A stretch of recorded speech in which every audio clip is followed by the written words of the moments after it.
Hello, my name is Sunnis. Welcome to SS Multimedia, and today I'm going to be showing you how to play or run in cricket, the correct running technique. Now, when you're playing this shot, you don't really need to have, when you're running, right? It doesn't matter what shot you played. So let's just say I played something like that, right?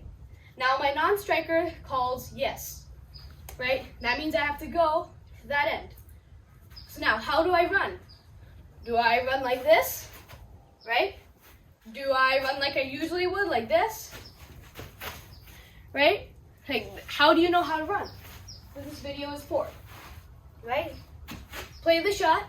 Now, to run, to get as fast as you can, we're going to hold the bat like this, right? Now, this is the biggest mistake. A lot of players make this mistake. They're going to play the shot, they're going to run like this. Now, the reason you do that is the same reason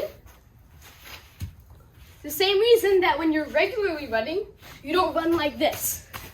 Why don't you do that? Because it creates more resistance, and now you're getting slower and slower, right? If you run like this, no resistance, you're piercing the water. Now, what I mean by that is when swimmers dive into the water, they don't dive in like this usually, right?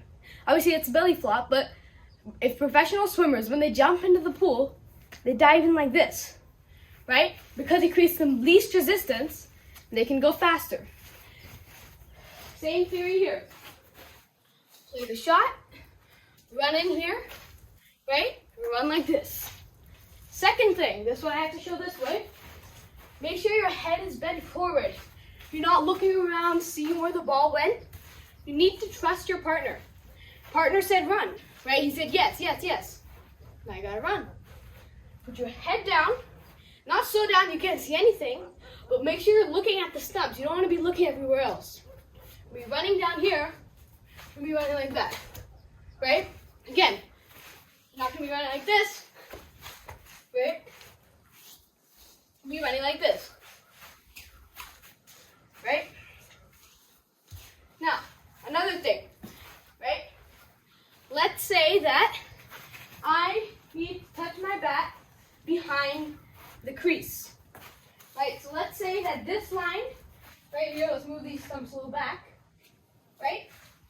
Let's say I'm running from the non-striker's end, and I want to go there, and I say I hit the ball to the boundary. Now I want to run 2 runs, right? So now I'm going to use that technique we learned earlier. Run like this, right? Now, what do I do here? Do I come around here and just go like that? Do I run all the way around the stumps? Right? Then take off? How am I supposed to do this? Right? Now, the thing that a lot of people do, right, not international, but a lot of regular players do this. This, because their leg is inside the crease.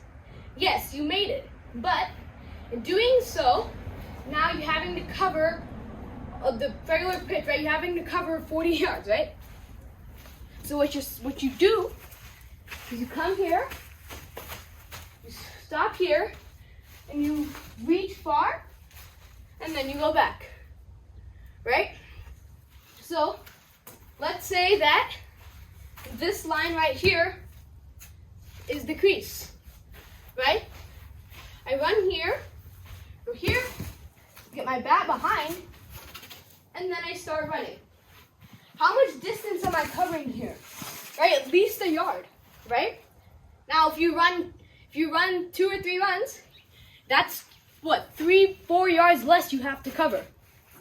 You get taller and taller, arms get longer, legs get longer. You'll be able to reach from here. Obviously, I can't. But once you get taller, longer arms, you'll reach from there, there, and run back. Right?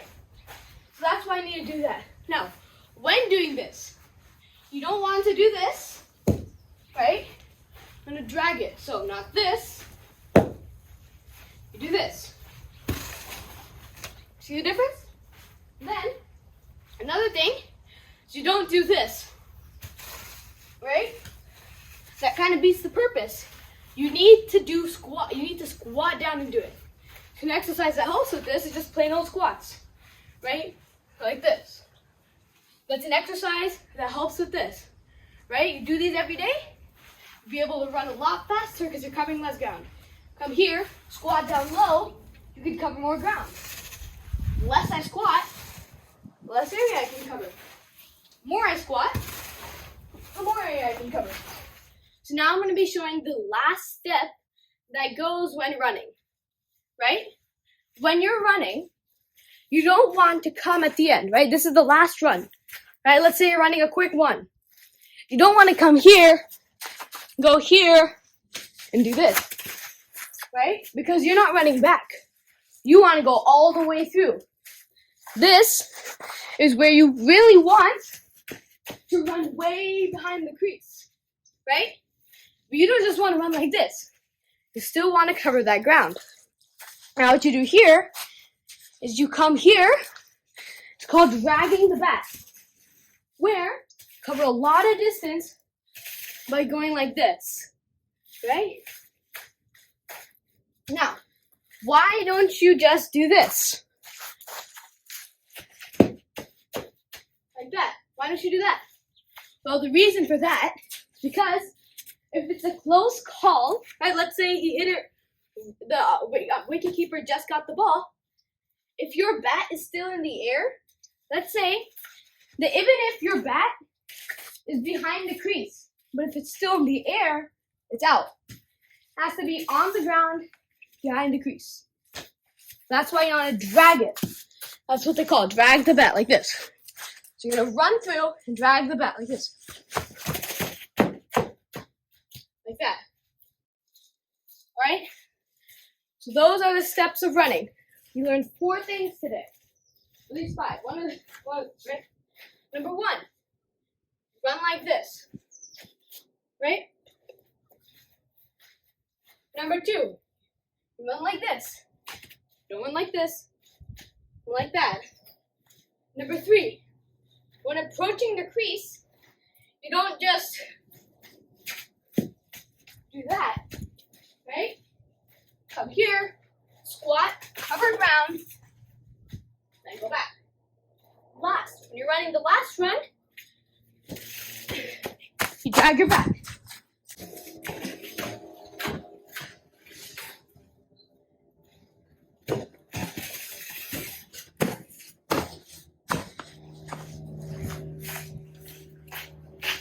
Thank you for watching this video. Please like, share, and subscribe. Catch you in the next one.